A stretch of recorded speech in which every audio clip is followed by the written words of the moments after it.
I am. All right, everybody. This is your host, Johnny, live from my mother's basement. And today's audio is going to be a very fun topic. I've got a very special guest here today. This is Conor from the OKayFabe show. Please introduce yourself. Well, how can you define me any more than special? I mean, what's your definition of special, dare I ask? Gifted, of course. All right, I'll take it. Hey, what's going on, everybody? Conor here from the OKayFabe show. Oh, wait, that's my line from my other videos. Oops, I gotta keep forgetting to turn it off. But anyway, thanks for having me. Hey, no problem. Not a problem at all. This is something that I've wanted to do for a long time.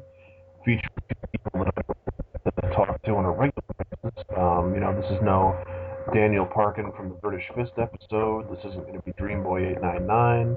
This is no Nature Girl 30, and it's not Mr. Route. So this is new territory for me, and this is something I've wanted to do for a while. Is feature somebody out there that's not the same old. So also the topic is something I've been very very interested in, and that's to book Sheamus in a fantasy booking segment after Wrestlemania here, or even at Wrestlemania, I guess. I don't know where we're really going to go with this, but we're going to have some fun doing it.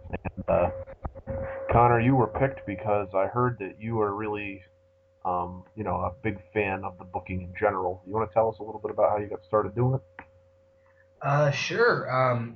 First off, I've been a huge fan of wrestling, kind of accidentally. I was a fan at the age of 13.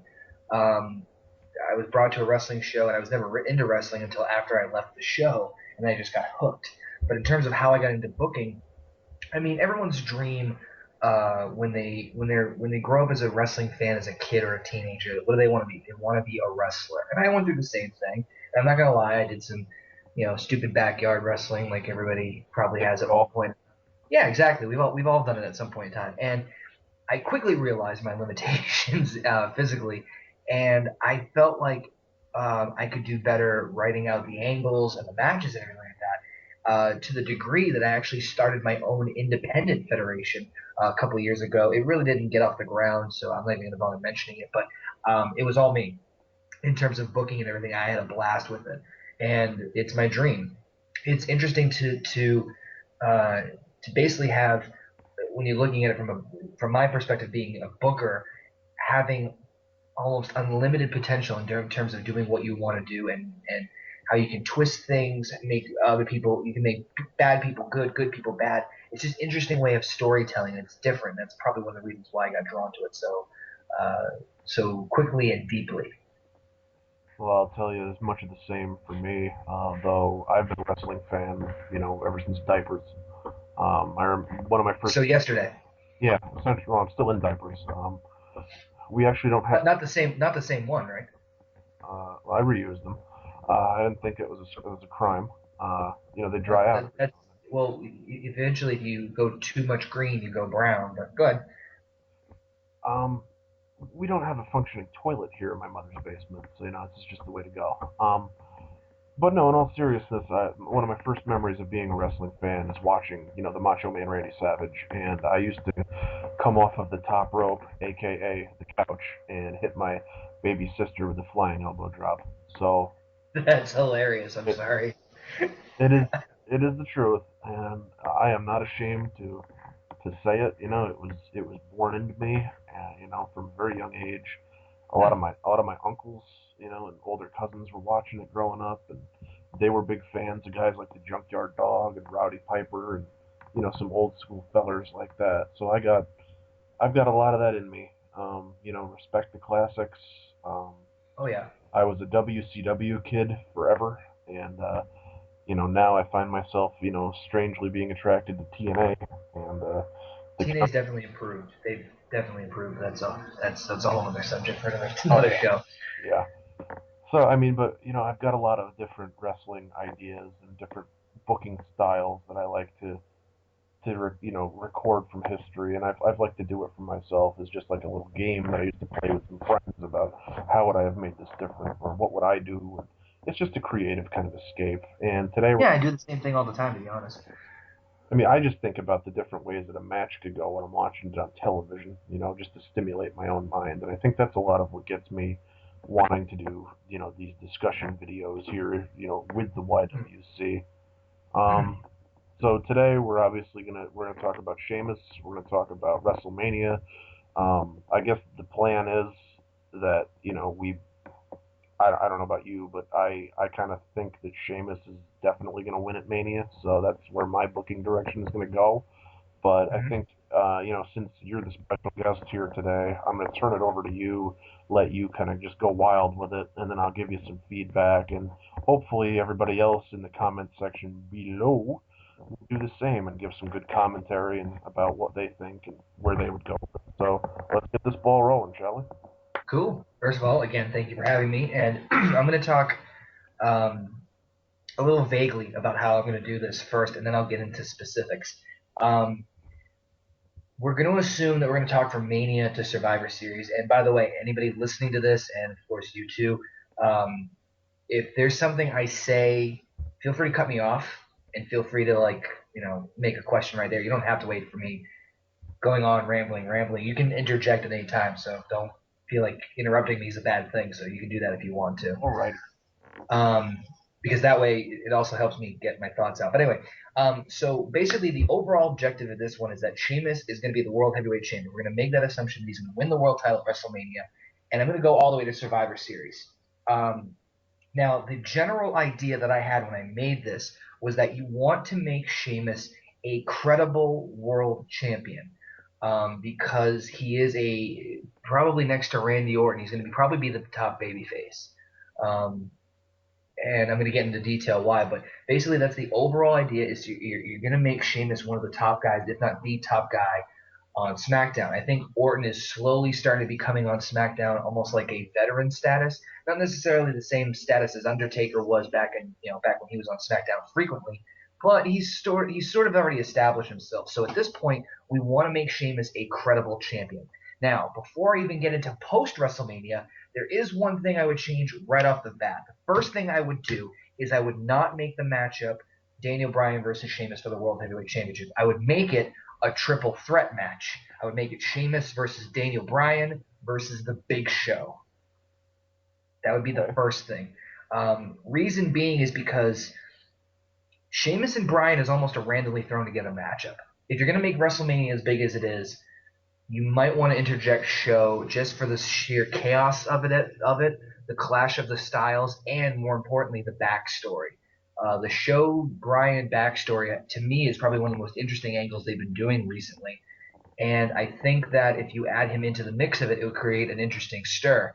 Now, the objective of the reason I'd have Big Show in there is I would make him a tweener, kind of what he is now, but I'd have him because he's kind of fallen off the whole world title thing. Now he's focusing on Rhodes. I would have him back in the world title picture, and I would have him be a tweener. Still So, kind of not. so hang on just a second. Are Yeah, are yeah, yeah, yeah. are you implying that you wouldn't have done the things with Rhodes on the way to this, or is this just No, in addition to? no. Anything that had to do with Cody Rhodes. Basically, we're going to assume that Elimination Chamber match happened. Let it happen as it did.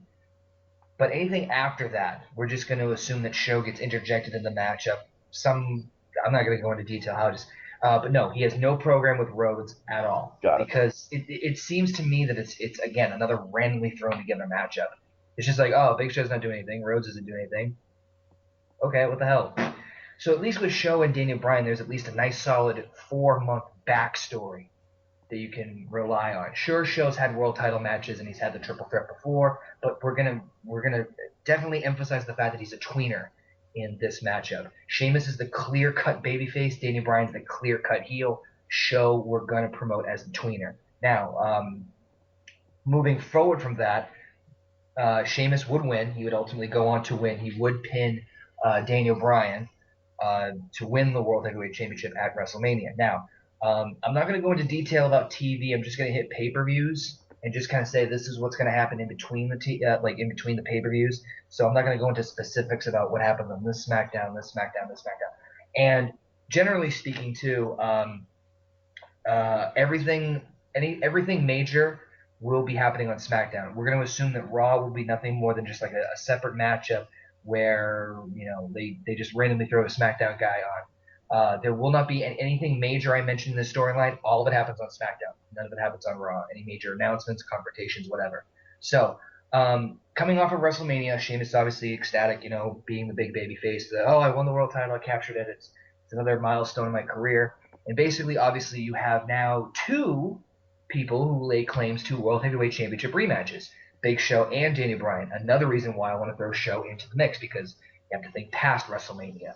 So what I would eventually do is I would have Teddy Long announce, probably second SmackDown after WrestleMania, that Big Show and Daniel Bryan would have a #1 contenders match where the winner will face Sheamus at Backlash. Notice I said Backlash, not Extreme Rules. I say we get rid of Extreme Rules and we bring back Backlash in its place. Just my personal opinion. So we have Big Show versus Daniel Bryan. Winner faces Sheamus for the world title at Backlash. And of course, what happens? We get a double countout. Or double DQ, whatever way you want to call it. Basically, there is no clear-cut winner. So eventually, a lot of arguing back and forth. Long story short, Teddy Long announces the rematch from WrestleMania. It's Sheamus versus Big Show versus Bryan once again at Backlash. Of course, this time Sheamus retains once again, but this time he well, I know we'll go ahead and say for all intents and purposes, this time he does beat Daniel Bryan once again. So hopefully I'm not still doing okay. Still following me good here? Oh yeah, I got you. I'm Okay. trying to see it in my own mind. Okay. I'm trying to at least give reasoning behind why I'm doing this, and hope I'm Got not it. just blabbering on too long. So if I go too long and you want me to shut up, just yell, scream, slap me across the screen, whatever you want me to do. Not at all, Connor. I'm probably All going right. to go on for 3 times as long as you do, so it's all right. All right, it's all good. All right, so now we've got Backlash out of the way. Sheamus has retained the title. Now we're going to move on to the next pay-per-view, which is the Over the Limit pay-per-view. And this time, what we're going to basically do is we're going to have a couple stories playing out at the time. Basically, Bryan tries to still be the ultimate. Daniel Bryan still tries to be the ultimate heel, and wins over a championship shot. He basically, long story short, he finds out that in order to become the new #1 contender for the World Heavyweight Championship, we have Daniel Bryan take out Randy Orton. Orton obviously has the solidity, the credibility of being a top player on SmackDown clearly at this point. So let's just say Bryan somehow knows like next week he faces Orton, winner becomes new #1 contender, whatever the case may be. So Bryan takes out Orton, leading him to an injury. So basically, Bryan beats Orton, even though Orton's not 100% clear to compete. Orton, of course, being the tough babyface, saying, "I'll fight him no matter what," blah blah blah. And and still beats him. Meanwhile, on the side note, Big Show constantly loses matches all the time. He's losing match after match after match after match. I probably have him against the likes of probably Mark Henry and Khali, just so that they're credible losses, and then probably throw in like one ridiculous one like Heath Slater beats him or something like that, So it's a little bit of mixture. And basically, you're just teasing Big Show still on that tweener spot, but yet you're obviously trying to push him a little bit more in the wrong direction, trying to slowly turn him into a heel.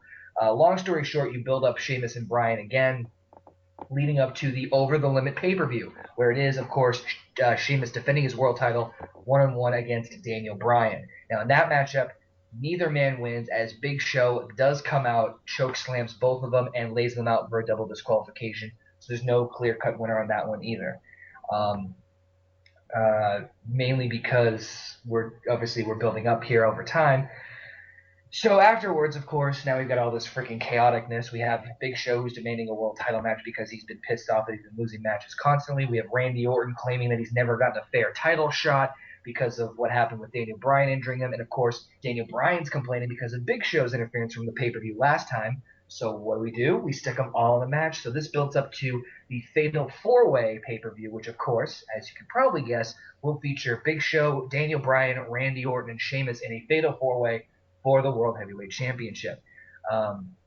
In this one, Sheamus does retain the world title. However, Big Show becomes irate and knocks out Sheamus, leading him to a, quote, concussion after the matchup. Basically, Show playing the ultimate heel at this point, and I forgot to mention this, at Over the Limit, of course, Show laying out both of them leads him to being a full-time heel at this point in time, leading up to this Fatal 4-Way. So, again, Sheamus retains in the 4-Way match between Bryan, Orton, Sheamus, and Show but in the end, Show knocks out Sheamus, injuring him, giving him like a head concussion or something like that. But yeah, still doing okay so far. Yeah, you got me. I'm still on Okay. board. Again, interject with any opinions or anything like that, or Um, disagree. I'm gonna save it, I think, because I'm gonna have a lot to go off of after I know your main, where you're going with it, rather than just break it down Okay. All pay right. per view by pay per view. I feel like if I criticize it now or give you what I think, that later on, in It two might pay taint per it. views from now, it'll start making more sense, or it'll, like Okay. something, you know what I mean? Fair enough. All right. Yeah. Well, basically, the Fatal Four Way. The main reason I'm focusing the four of them is, and well, again, I'll go into this and say this at the end, but there is a reason, there is a method to my madness. So now we got the next pay per view, which is Money in the Bank. So following Fatal Four Way, obviously we're going to cause some tension between Big Show and Sheamus, and that's what we're basically leading to. Um, is this matchup between the two of them. So what we do is we're going to have, bear with me here, I'm just fixing some notes here.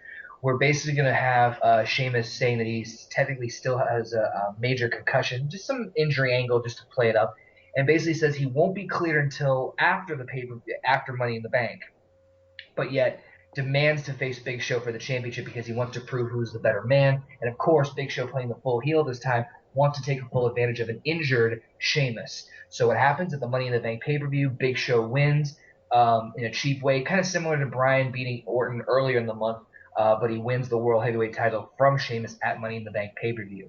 Now, on the flip side of that, we're going to have Wade Barrett win the SmackDown Money in the Bank briefcase. And again, this is assuming that we're following the pay-per-view schedule kind of from what happened last year.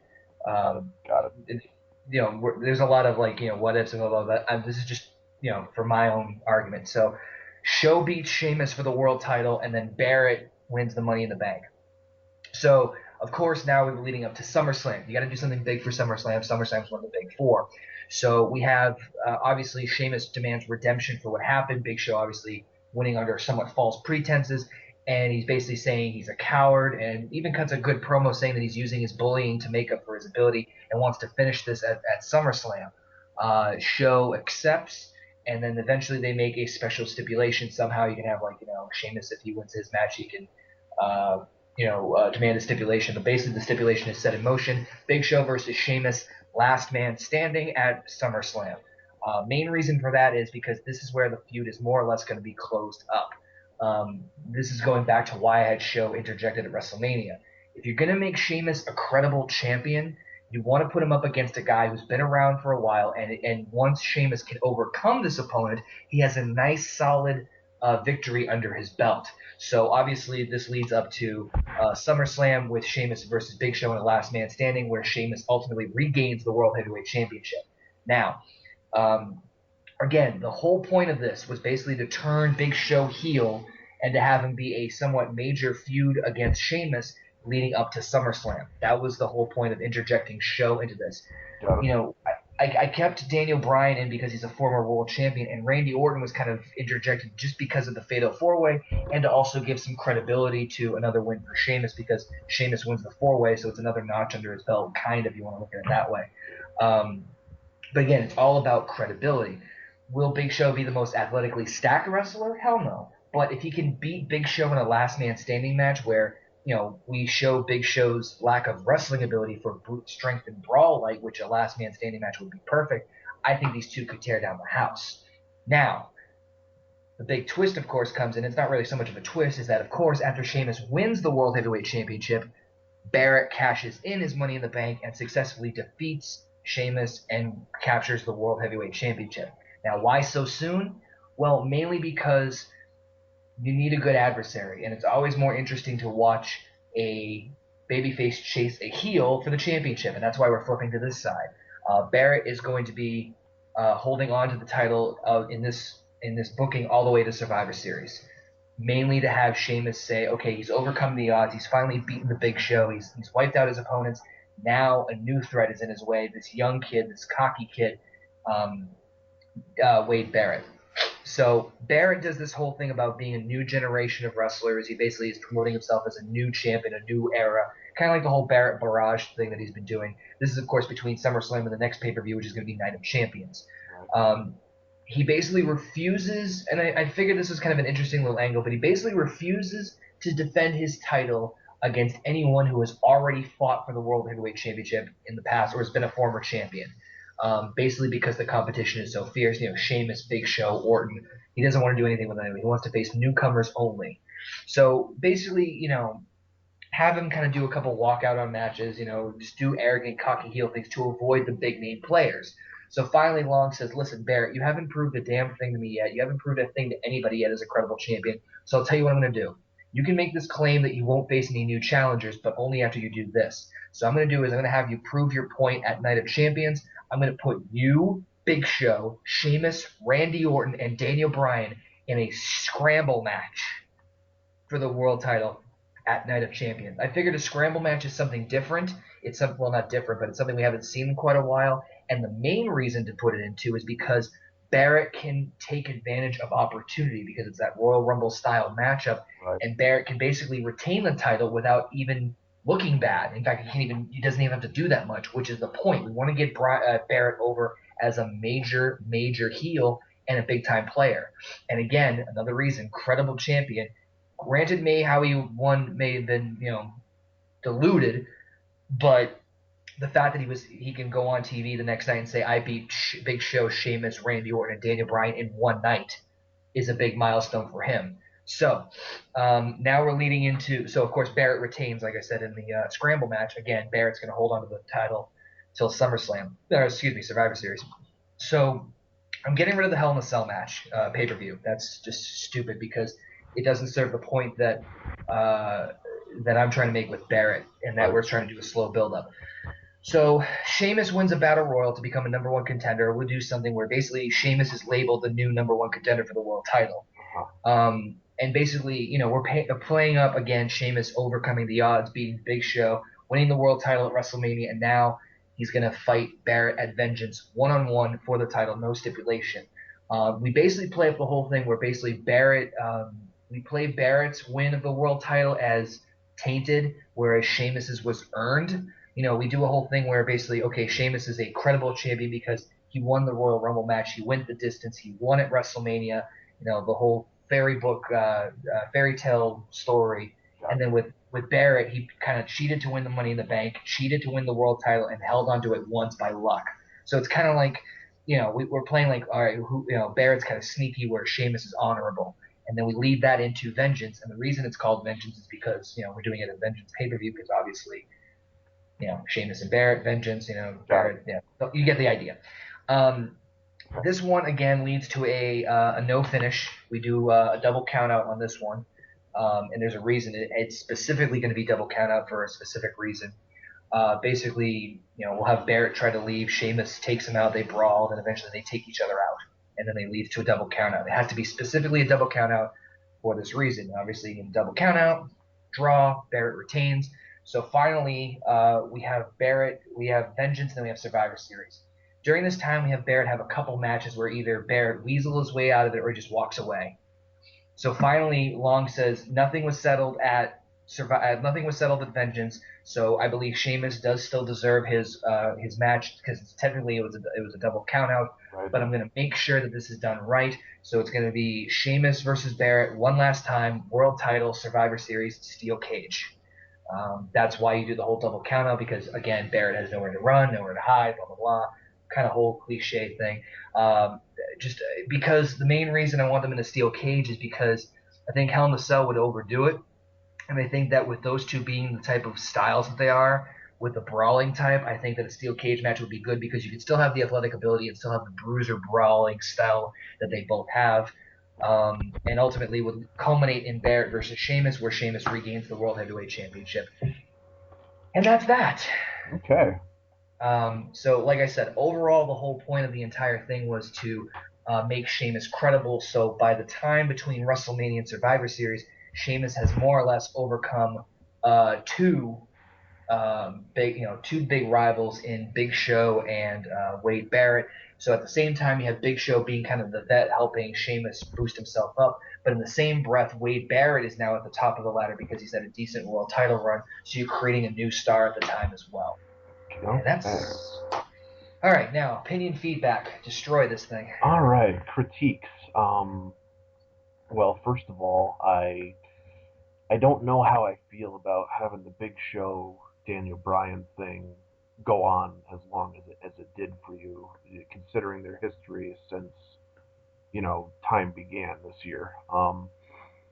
I mean, I am generally a fan of longer feuds, but I think in that situation that if I was in charge, obviously I did this completely differently than you, and that people are unique, and you have to respect everybody's input. Neither one of us work for WWE, and to be fair, I think that what you did in however long that took you, in a half hour or whatever, 20 minutes, it's more forethought than WWE has put into their product in the past 3 years.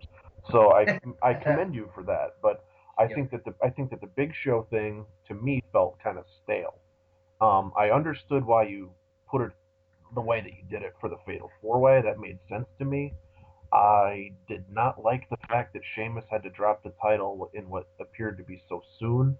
I was kind of hoping to see him, be really strongly booked as opposed to chasing it for a while. I kind of wanted Sheamus to have like a Hulk Hogan type run. Well, if you think, That but not to cut you off, but Sheamus holds on to the belt from Mania up until Money in the Bank. That's 1, 2, 3, 4, 5 months.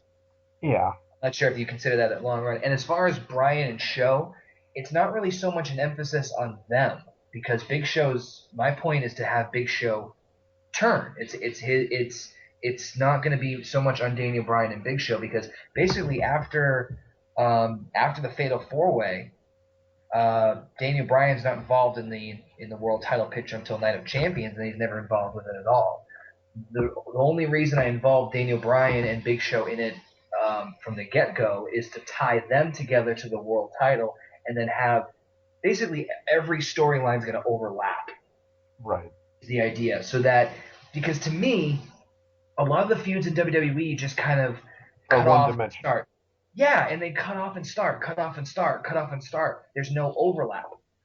At least this way, and that's the whole reason is because okay, there's reason it's not just okay, Show's demanding a title. No, there's more to it than that. He fought Bryan first, and this and that, and it's built up. So by the time SummerSlam comes around, you could technically say that this feud has been over 6 months time.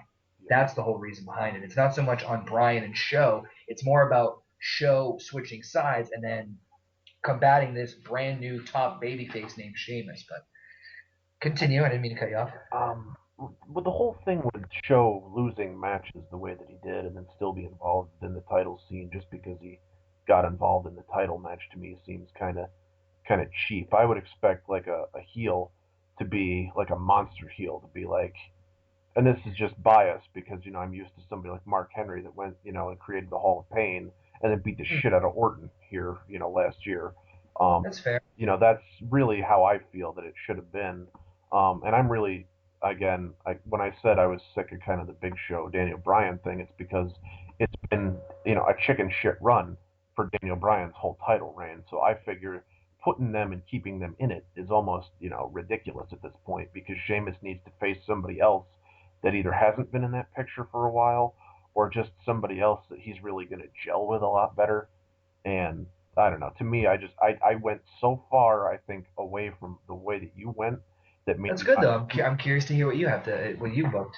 I think my own personal bias of the way that I like to see matches and feuds develop is kind of getting in the way. And I'm not trying to make it sound like I did it better. I'm just trying to say No, that no. I did it so differently than you that Right. um, but what I did like is that you kept Wade Barrett on SmackDown and had him win the Money in the Bank. But Yeah. at the same time, I don't like the constant walking out of the matches. I'm better than you. I don't need to do this kind of thing. I like a nice dominant heel. I like the kind of heel that Mark Henry was. That he just would beat Orton and then he beat Orton and then he beat Orton. You know what I mean? Like just time after time. And that's what I like a heel to be because that makes it even that much harder to beat him the next time, rather than just the But what I did like what you did was that you got rid of the Hell in a Cell, and that you made them in a cage match where he couldn't run away anymore at the very end. Like I thought that was really well done. Yeah, because to me, the Hell in a Cell is a feud closer. It's a feud closer, and from the way the WWE's been booking it, a close. See, I can't even speak right now because I've been talking so much. You have basically SummerSlam and Hell in a Cell are what, 2 months apart, barely. Hmm. So you essentially want SummerSlam to be almost the definitive wrap up to a lot of your feuds post WrestleMania, more or less, Well, in my opinion, it, generally speaking. because it's one of the big four, you also want it to do that too. Right. It So just when you makes have it feel that much more important. right, and when you have Survivor Series literally right around the corner, the fact that they would put a Hell in a Cell pay-per-view in the middle of two of the big four, which by the way have almost the shortest time span, It um, kills me. That really does. it pisses me off because it's like where the hell do you go from there? And then you have to restart a whole feud that has to have a lot of significant and important leading up to Survivor Series. It's like it's really freaking hard. You'll see what I did with this once we get to the end. Once we get to Survivor All Series right. again. I guess I really like what you did. I think it was really creative. And I can't wait to share what I did with you so that we can talk about how we might blend it together, or how you might Yeah. steal something idea from me, or I might, interject something into yours or whatever. But Right. let me just say that, this has already gone about a half hour, and I'm really a fan of where it went, because I think that it really explored a lot of other options that WWE wouldn't necessarily think is the safe route to go, but that they probably Right. need to do. And let me be fair too. Some of the stuff you said was right on the money in terms of like Barrett being a sneaky heel in terms of weaseling out of matches. The only reason I had him scheduled that way was because to build up the cage match if he has nowhere to run. But you do make a good point about him, like the gauntlet match or Yeah. the scramble match. It makes sense to me too on that one from that perspective. And I can also see your argument of getting Show out of the world title picture um, because he's been there so long. I just figured maybe if you switch up the opponents and turn them, it might create a little bit more interesting dynamic. Because to me, Big Show's a much better heel than Babyface. He doesn't need to do anything as a baby as a heel. Right. He's It big, and it writes it's itself. exactly. So I think you'd be much more valued as a heel, especially if you're making Sheamus the new babyface. But I've talked more than enough. I want to hear what you have to say. Okay, so I wrote this all down in Microsoft Word in very big print so that I could actually read it because my eyes Yay, suck. big word. All right, so this is the title of this is called Sheamus Title Defenses After Mania. So Yep. what this says is that Sheamus wins definitively at WrestleMania over Daniel Bryan. This is understood. Um, Yep. I don't want the WrestleMania match to be any kind of gimmicky, bullshitty, weird finish. I want it to be a straight up dominant victory for this babyface to take out Daniel Bryan, somebody who's been pissing me off ever since he got involved in the title picture because of the way that he was booked shittily. Yep. I agree. I would use this as a way to make up for the past few months, and I would use this also to springboard Sheamus's winning the Royal Rumble. It's not just, oh well, we wanted to involve him at WrestleMania. I want this to say, hey, this is going to be my fucking year. So, um, for the next night after WrestleMania, I'm gonna have Daniel Bryan invoke his rematch challenge for Extreme Rules, but then I don't have the two of them touch until Extreme Rules. I just have them like maybe cut promos or have a contract signing or something, but they don't touch because I want there to be that, oh well, it's not constantly defended on fucking television kind of title shit going on anymore. Because we've gotten a lot of that champion versus champion stuff in the past couple of weeks, and it's literally made me nauseous. You know where I'm coming from on that? Yeah. No, I hear you. No, that makes perfect sense. Uh, Yep. Go ahead. all right. So at Extreme Rules, again, I don't want any gimmick. I don't want any bullshit. I just want a nice, crisp, 20-minute long match. Sheamus goes over completely clean, ends the feud with Daniel Bryan. So this only goes two pay-per-views long. It does not need to continue after that. Directly after the match, I have The Miz come out to the ring, and all he does is just stares down Sheamus. So it says, "Hi, I'm here," and then Sheamus hits his chest like he normally does, raises the belt over his head, and says to Miz, I'm the fucking champ. I don't need to prove anything.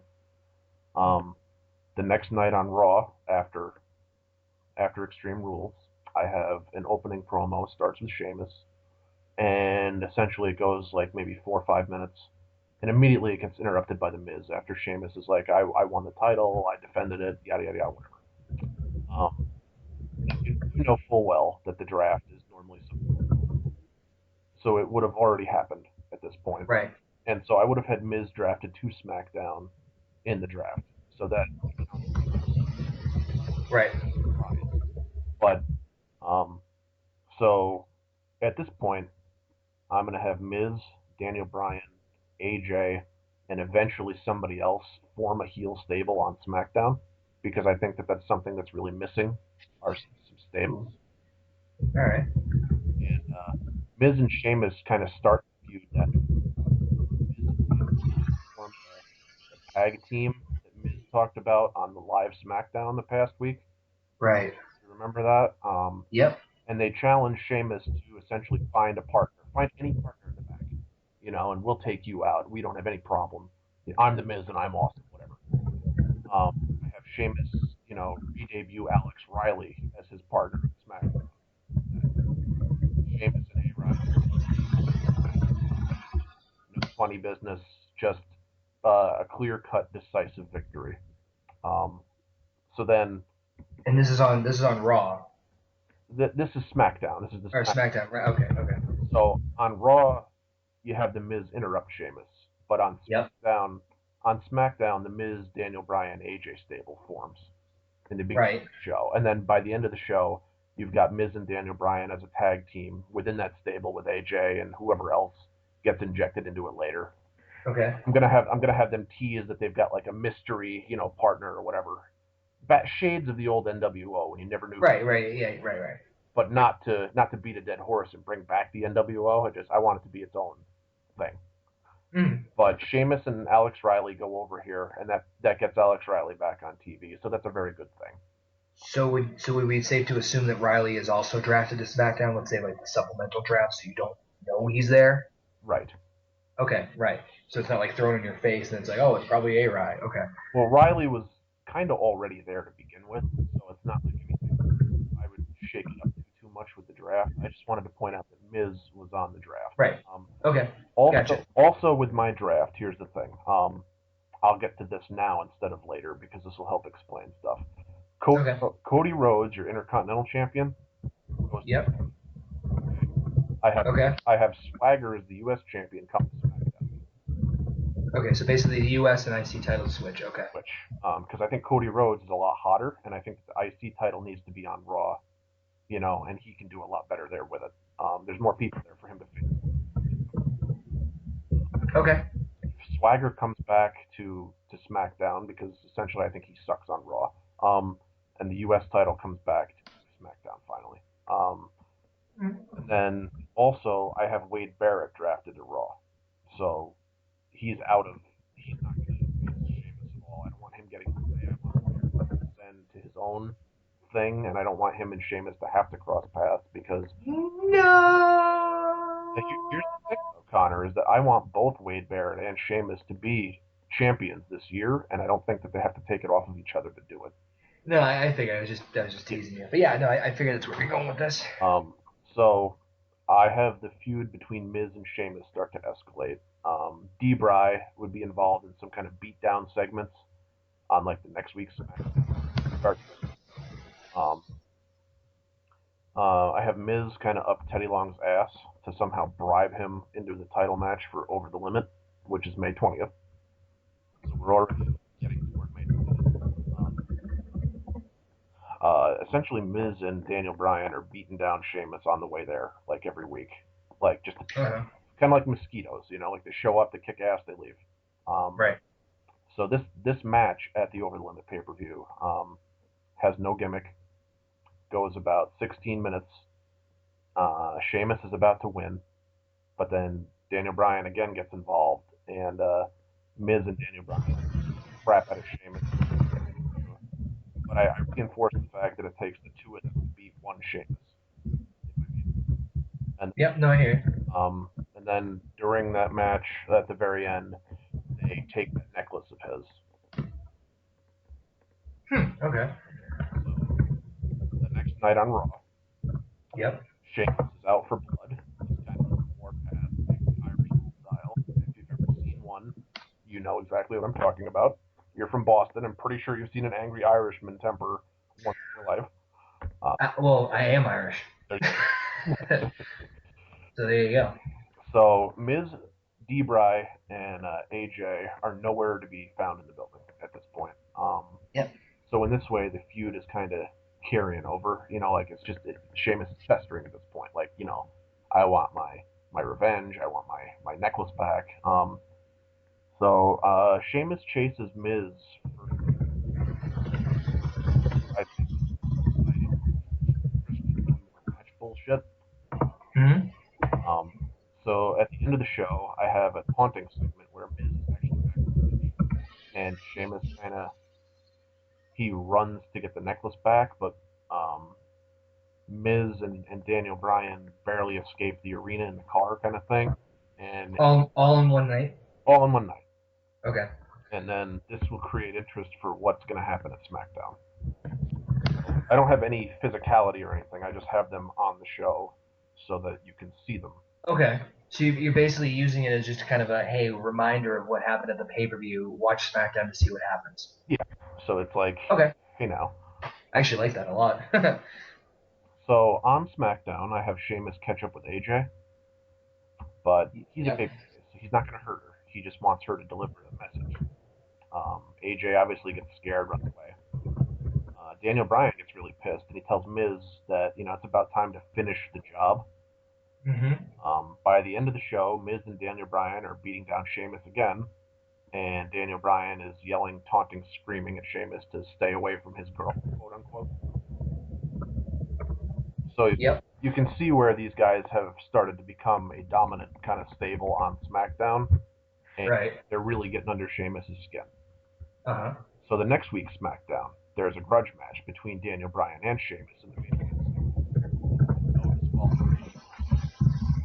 Okay? Yep. Daniel Bryan tries to use weapons and, be on the outside, and he tries to keep Sheamus down. So it makes him seem like less of a chicken shit heel and a little bit more angry, but he's still crafty and not like head on aggressive, like, just running into clotheslines and stuff and being stupid. You, Like, you really, you're trying to give him some cred. I'm trying to make him what he should have fucking been in the first place as a heel. Yeah. No, I agree. Okay. So then Miz is going to come and interfere in the match, but it's going to backfire. So he's probably going to have a chair or something, and he's going to pop the wrong guy, and I have Sheamus win that match. Would you make it for the belt? No, it's just Okay. a grudge match.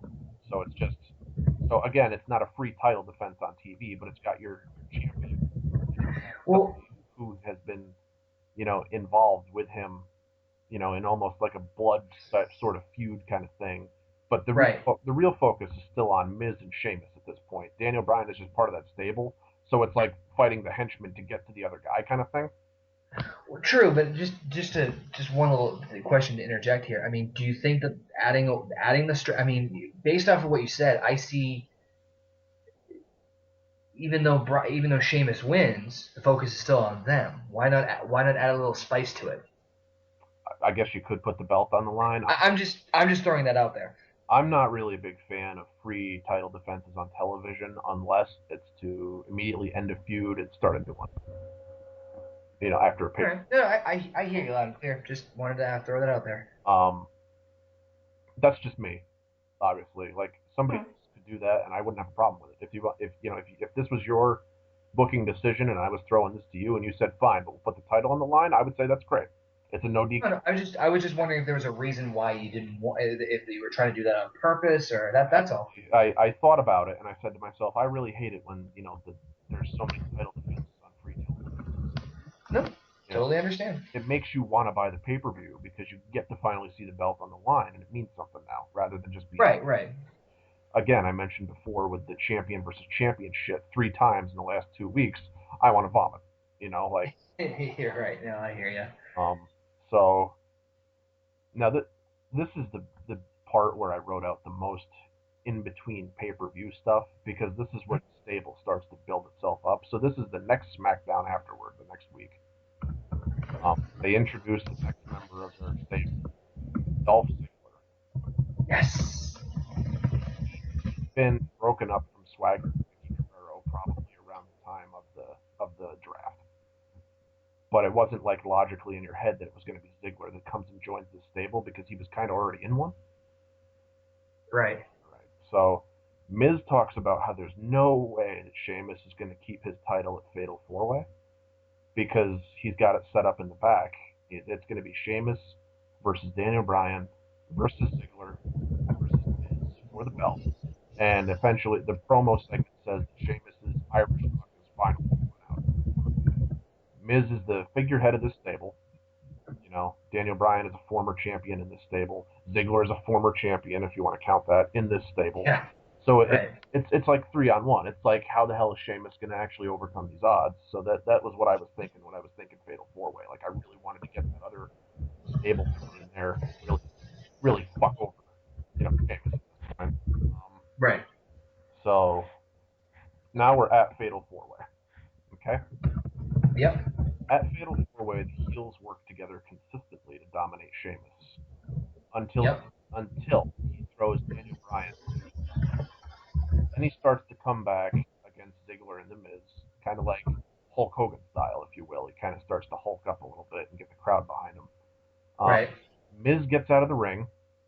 Mm-hmm. Sheamus hits Ziggler with the brogue kick, or whatever the hell you call it. Yep. Miz comes in and breaks up the pin. Yep. Miz and Sheamus brawl, and it spills to the outside, around where Bryan is. He's just getting up. Uh-huh. Bryan tries to double team Sheamus with The Miz, but he hits The Miz instead. And then Ziggler comes flying over the top rope for a crossbody, but Sheamus sidesteps that, and all three of them pretty much go down in a fucking fire. Sheamus tries to go after Miz, but he's running up the ramp, and he's scared. He's running like a bitch. So he turns around, and then Ziggler gets the upper hand and rolls Sheamus back into the ring. So you've got Daniel Bryan still wiped out on the outside. Miz is up the ramp, kind of like. Yep. And Ziggler's left to. Yep. Ziggler is in the ring. Ziggler rolls Sheamus up. You know, you think, oh my god, this is it. Ziggler's going to win the fucking title. Sheamus gets out of his predicament, hits the finisher on Dolph Ziggler. Sheamus retains. Okay. So I have Sheamus look incredible in this 4-way match. And, you know, you're really rooting for him, because he is Dolph Ziggler, couldn't beat him, but for whatever reason, he just couldn't get it done. The next night on Raw, all people are arguing Ziggler, Daniel Bryan, Miz. So just 1 second here. I'm trying to go down. And bear with me, I'm making notes too, because I want to, in case there's something, a point I wanted to go back and I forget about, but so you're clicking or anything, that's my be. All right, so if Ziggler wants to prove his worth, he's going to soften up Sheamus tonight, right immediately after the pay-per-view. There's more beatdown tactics during the match, because it turns into a 3-on-1. So it's NWO style. All of them run in eventually toward the end of the match. Mm-hmm. Title's not on the line, of course. Right. But in the midst of this, Sin Cara shows up to save the day, and he takes out Bryan. Okay, so you got Sin Cara taking out Daniel Bryan. Right. Sheamus fights off Ziggler, but Miz runs away again, and the show closes out. Okay.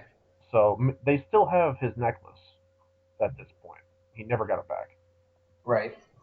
Miz still has it. He taunts him with it. Like, this is the whole thing. Have you explained yet what the importance of it is yet? The necklace? Yes. Just the fact that it's something of Sheamus's that he always brought out to the ring. It's to symbolize his luck of the Irish, I would assume. Okay. Sheamus wants Miz and the necklace back. And Miz says in order to get to him, he's got to get through Ziggler and D-Bry in a 2-on-1 handicap match for the title. That's going to be the main event of SmackDown for that week. So I do actually have a title match in the midst of it. It's a 2-on-1 handicap match for the title. Ziggler and D-Bry versus Sheamus. Right. Okay. So I have this match, starts. Sheamus, blah, blah, blah, whatever, they fight. Okay, cool. Sheamus is kind of getting caught in a hairy situation. He's double teamed, and, he's getting down. They're working really well together, Ziggler and D-Bry, which I think they would anyway.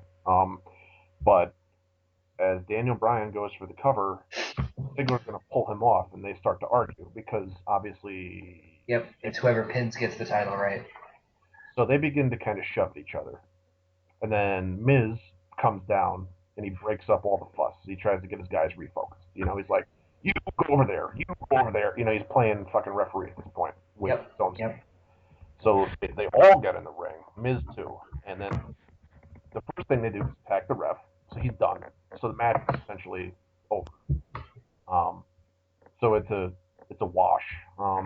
But then all three of them attack Sheamus again. So this is a repeat of Raw essentially until Sin Cara comes out again to make the save.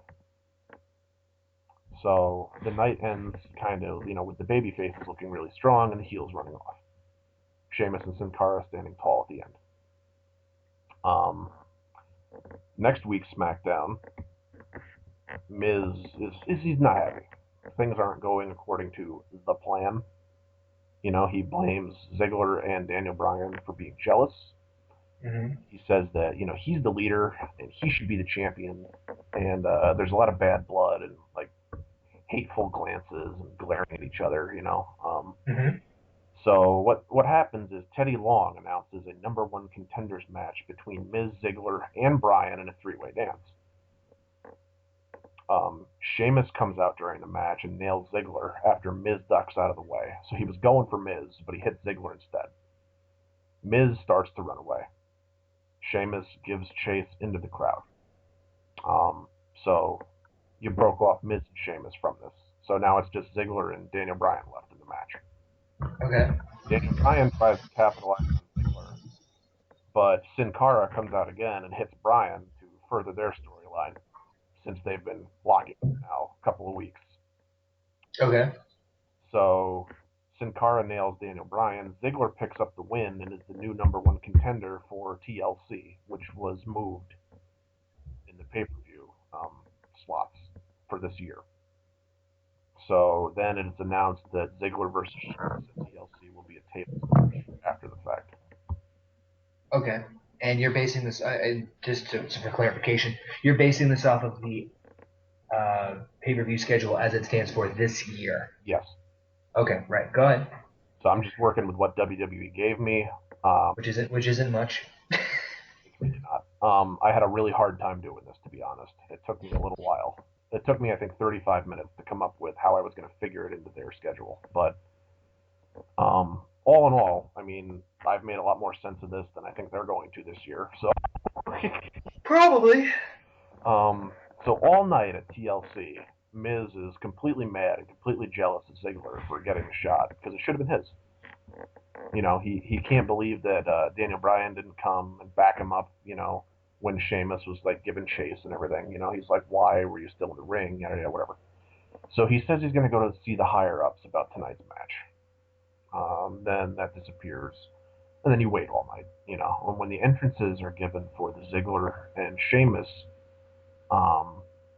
they come out, they do their thing, they're about to lock up, and the ref is about to ring the bell, but then Miz's music hits. And he comes out in a ref shirt, he's got a little letter in his hand for the ref that's in the ring, and he's been named the special guest referee for this match. I'm sure you know where this is going by now.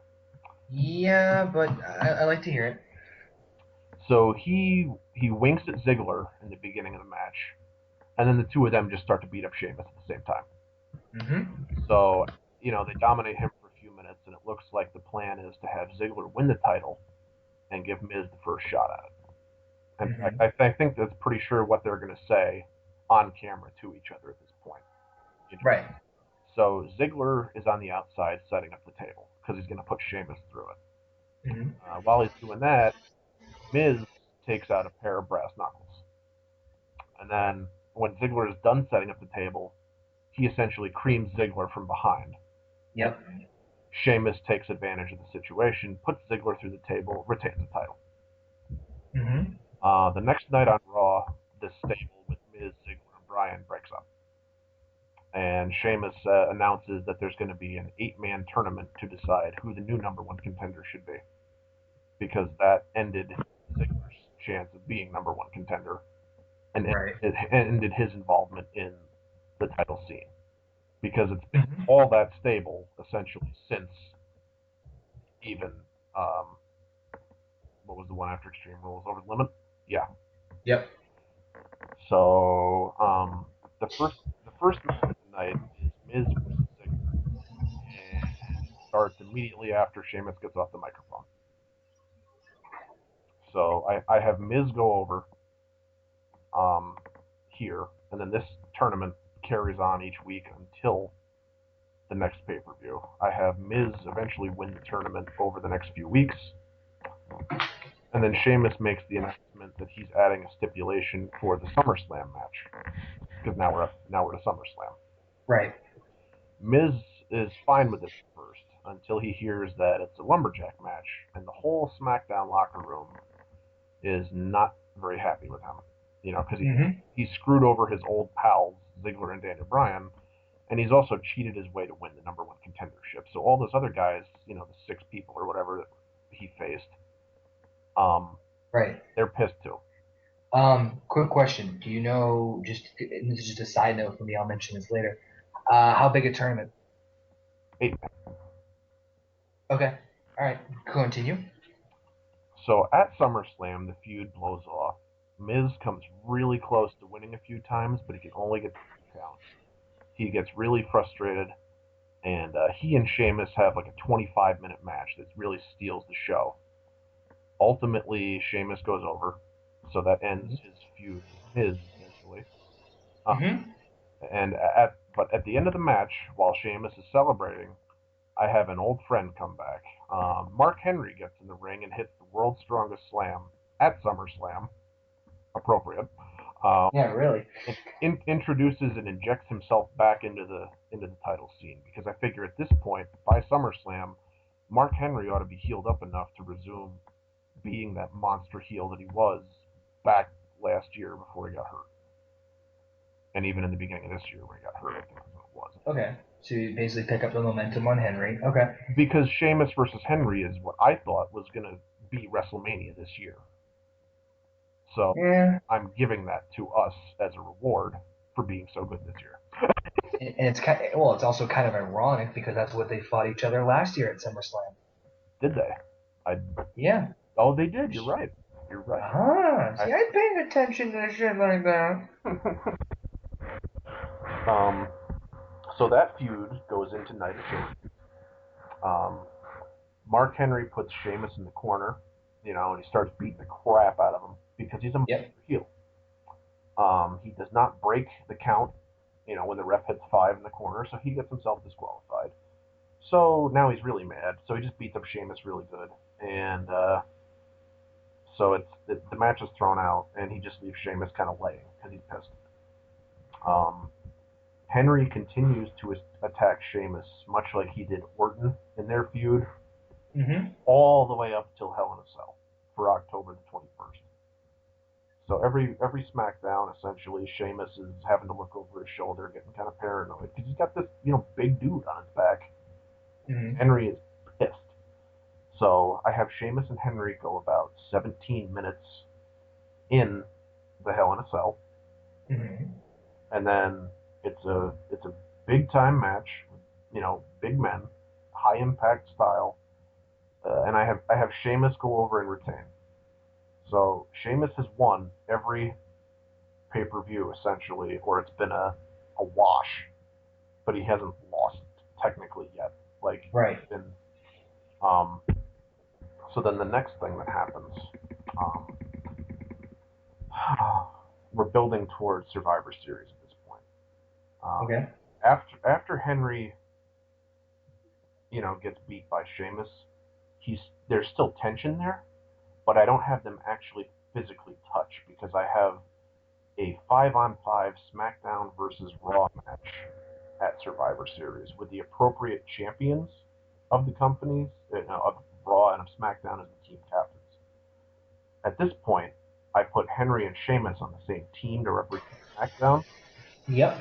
So you immediately think, well, this is going to end badly. I already know what's going on. To everybody's surprise, though, Team SmackDown ends up working very cohesively together. They win that match.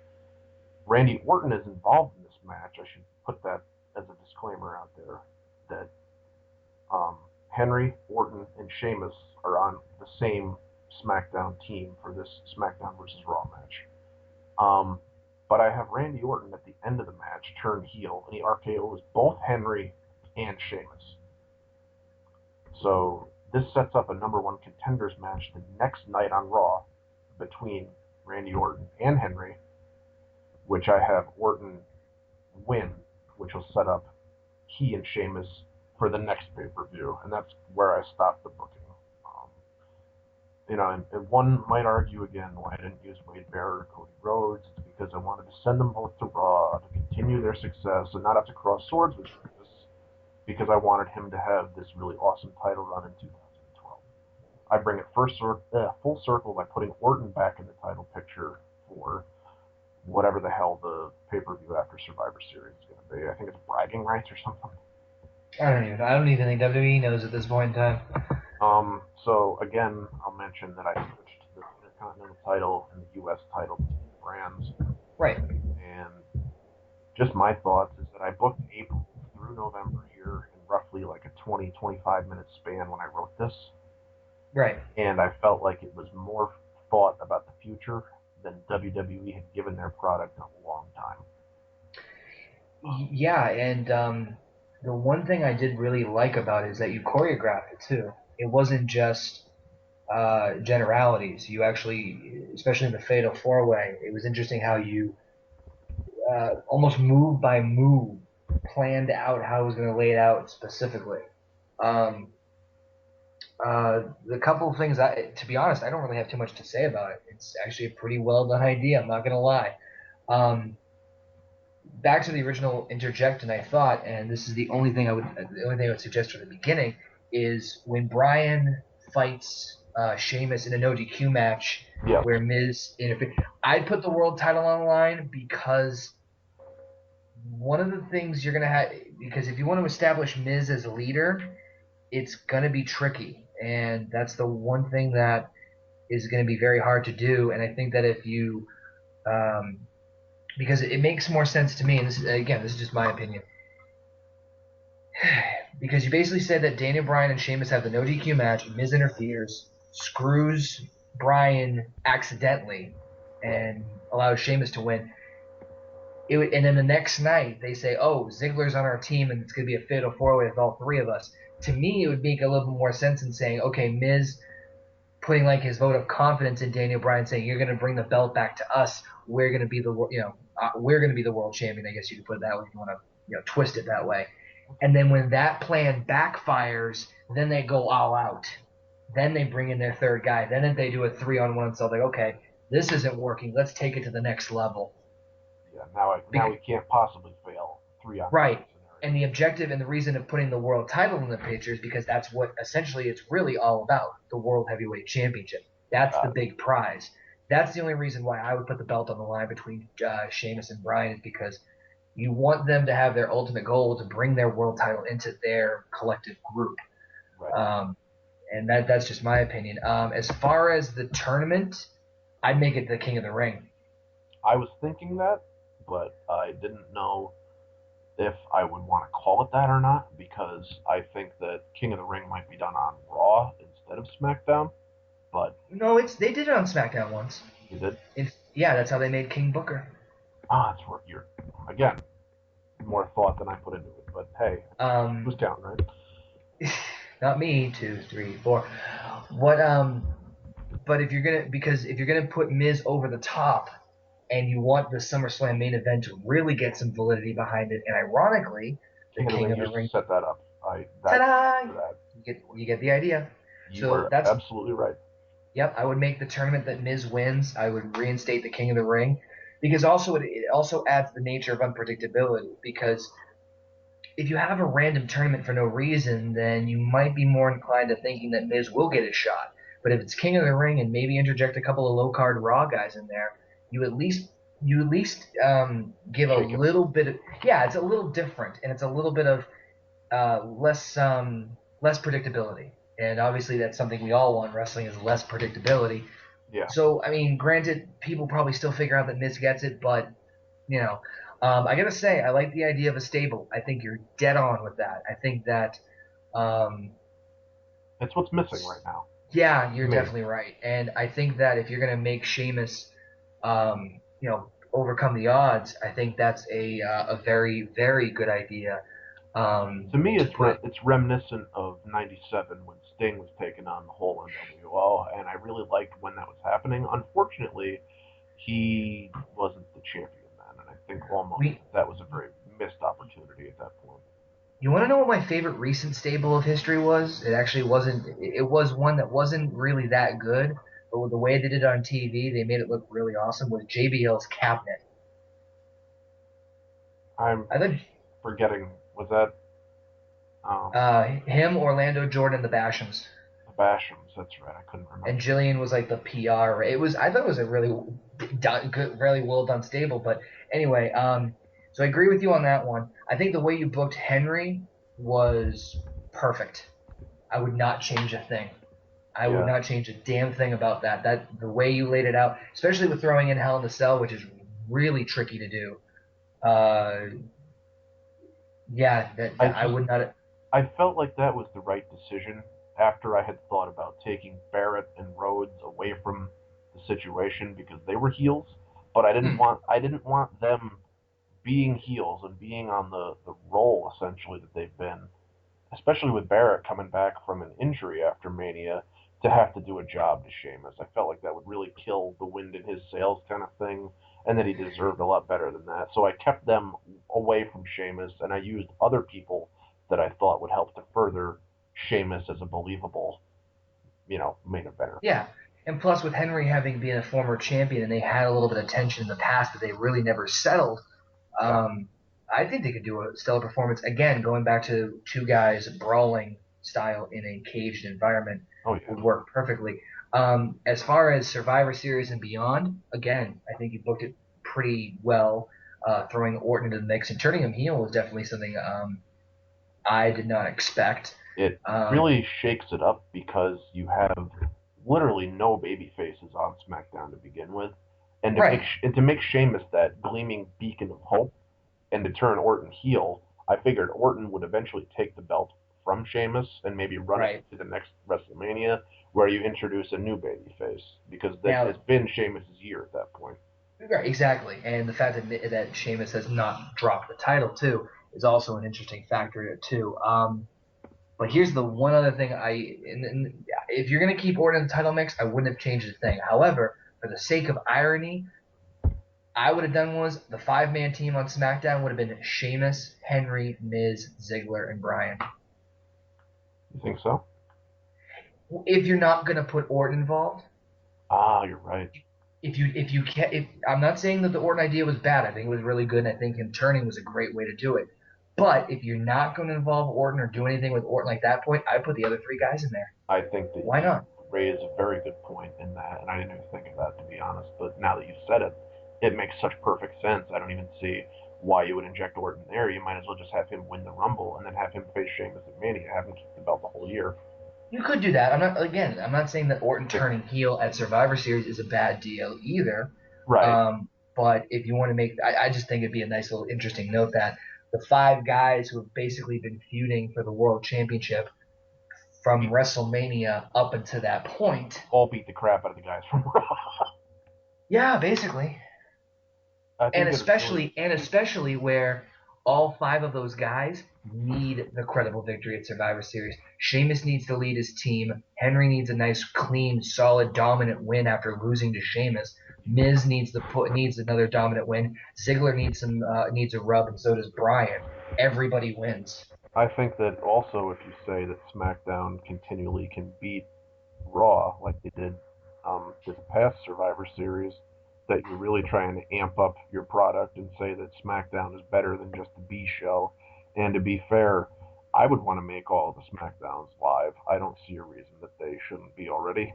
I think it's kind of a shame that they have spoilers out there to kind of take away from this. If it was up to me and I booked this ship, it would be live every week and it would be a lot more interesting. I'd have it live on Fridays, though. I wouldn't have it live on Tuesdays. No, I wouldn't do it Tuesday either. That feels like it's not only kill, but you don't get any fucking rest that way. Well, it's not only that, it's also you run the risk of running your talent rampant. Yeah. Especially since Raw and SmackDown are so diverse, or at least they're supposed to be. I've seen Raws and SmackDowns on opposite ends of the country. Yeah.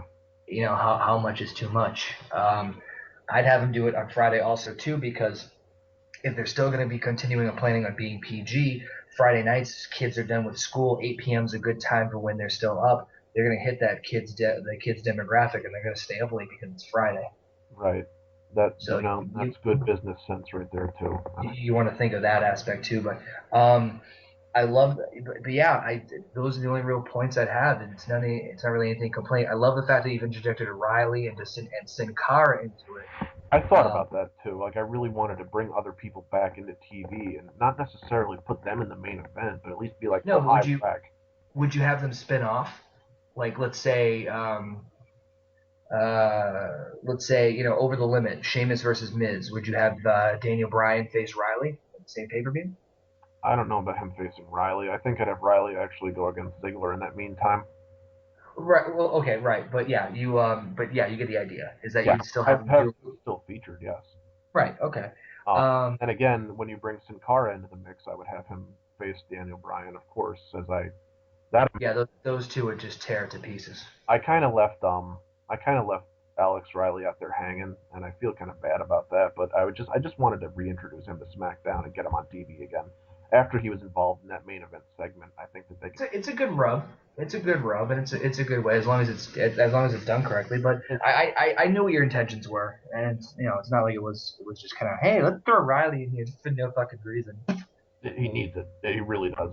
I was either going to do that or Drew McIntyre, but I didn't want to be. Oh, I love McIntyre. See, I wanted Riley to go back heel. His jock gimmick was amazing. I think that he ought to take a swing at one of the other mid-card titles again, hold it for a while, and then transcend. Because he could really use it again. He's been out of the picture for so long and not featured prominently that I think a good mid-card run would really to help him to get some steam underneath him. I completely 100% agree. But like I said, overall, I have not. It's tiny, minute things. Yeah. It's really well done. I like the stable factor. I love the way you booked Henry. I love how you left it open for Orton to turn heel. I felt like I didn't write myself into a box like WWE tends to do sometimes. And that's what I like most about doing the booking is that I like to keep it very open-ended, but I also like to have it feel like it's specific and that it's going somewhere. So like if you're a smarty mark kind of person, you can kind of see it coming, but it's not totally revealed yet. It's just, oh, well, here it is. The 3-on-1 match. Right. That was, I don't know. It brought me back to like some of the older school days when I used to watch the programming, and I think maybe a little bit of that every now and then wouldn't kill us. No, I don't blame you. But like I said, I really can't complain much then after that. Bravo. So, I'd really be interested, if anybody followed this the whole hour and such that it's gone now. What are their thoughts in the comments section kind of below? I'd like to try to wrap this up, in a reasonable amount of time here, unless you have a whole reasonable after an hour. Where's reasonable after that? Reasonable was after the 10-minute, 30-second mark. Well, I mean, we did cover a lot of ground here tonight. These people are probably listening to this while they're making lunch or cleaning their bathroom or I think reasonable is definitely we've well past reasonable. Okay. Well, before it becomes another hour's worth of unreasonable, then I think we should. No, I want to stay in the realm of unreasonable. Damn it. Fine, we'll do it. We'll do it live. Let's do a 24-hour video. Just don't shut up. We bring the computers with us when we piss. We bring them with us whenever we do. That's really all I do. Piss. It's be pretty, what? Oh man. Yeah. We're I'm doing. I don't want to bring it in there when I'm taking a dump. I think that it would really take away from the product. But why? It's so. That's my time. Yeah, I kind of need that to zen. Your time is up. My time is now. You You can't can't see. see me. My time is now. So if we were to do another one of these here in the somewhat near future, what superstar would you like to do? And for those of you that are still listening and not dead or asleep or gouging Both. your ears by now, who would you like to hear us book? From whenever until whenever. Or more, or also, if you want to throw this out too, if there's a scenario in wrestling that you want us to book after, like one of my questions I did for my video was, how would you book Jack Swagger following his WrestleMania Money in the Bank win? You could do that too, something like that. Yeah, if it's something from history even, or if you just want to say like, hey, I want Kofi Kingston to win the Money in the Bank. How would you book him thereafter? Like, we can do something like that too. I've got a great one, but I'm gonna save it for another time. But I'm gonna put it in the comment section of this video that I think would be a great one, and I'd love to hear people's different ways of doing this. But I've got a great one. Okay, okay. Um, Or so should I say it? Or should I say it now? Should I do the comment or say it now? I think if you say it now, that only a select minority of the people that listen will get it anyway. So it's kind of Screw like it. All right. This is my idea. Let's say it's WrestleMania 28. You have until WrestleMania 30 to book Santino Morel in the main event for the World Heavyweight Title. the world heavyweight title and not the WWE Championship. Correct. Yep. You have 2 years. 2 years to gear him up, huh? Yep. Okay, okay. I could see something with that. I'm sure I could figure it out. I mean, if anybody can do it, I think it would be the two of us can figure. Well, between the two of us, I certainly hope so. Um, yeah, I like that a lot. I'm not gonna lie, it's a guilty pleasure of mine to book Santino in a not joke gimmick. So I think it's due time. He's paid his dues. I don't want him to have the Eric Young treatment where he's always running around chasing and nipping at the heels of everybody else and never. Oh, you gotta watch Impact this coming Thursday. Then just wait, you'll see what I mean. I've already heard, so it's disappointing in the least for me. But at least it's something altogether different and not necessarily predictable. So I never Hmm. saw it coming, I guess you could say. That's gonna kind of do it for me. Do you want to give anybody out there a taste of other things your channel might offer? Plug yourself, plug somebody else. Well, I already plugged myself earlier this morning, but I'll might as well do something different. If you guys want to check out my stuff, I also do wrestling reviews, answer you guys' questions, all that fun stuff, interact with you guys, kind of like this. You can feel free to check out my YouTube channel, youtube.com/OKayFabeIsBack, OKAYFABEISBICK. 1, 2, 3, 4, 5, 6. All right, I went too far with that. Never mind. You can check me out, Twitter, Facebook. All the links are on that YouTube channel. You can go check that out.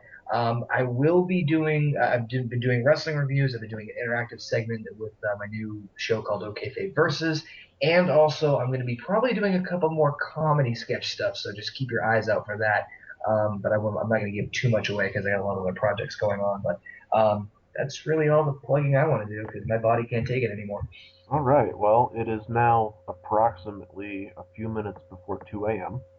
and Woohoo! we are going to we're going to cut this off. So if you enjoyed what you heard, please give it the old thumbs up. A comment would be even better because I could care less if it gets thumbs up or not. I want to hear everybody else's discussion out there. I want to thank everybody that held on and listened to this.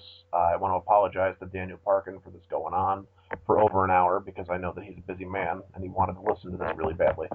But yeah, if you liked what you heard, please let us know. If you want us to do You more, can suffer the hour like everybody else did. I think it was an enjoyable hour, and to be fair, I think it went really quickly once you kind of suspended yourself from time and just kind of listened to what was going on and imagined the matches happening as they were explained. I mean, I had a lot of fun doing this. I'm not going to lie. It was a guilty pleasure to book Sheamus. you know, Always as fun. in a whole scenario like this. Oh So yeah, thank you, Connor, for appearing in this audio, and I hope no to have a problem. lot more. Thank you to the listeners out there. This has been a live from my mother's basement production, and to rip off Wrestling Jesus yet again. Until next time, peace. Good matata, bitches.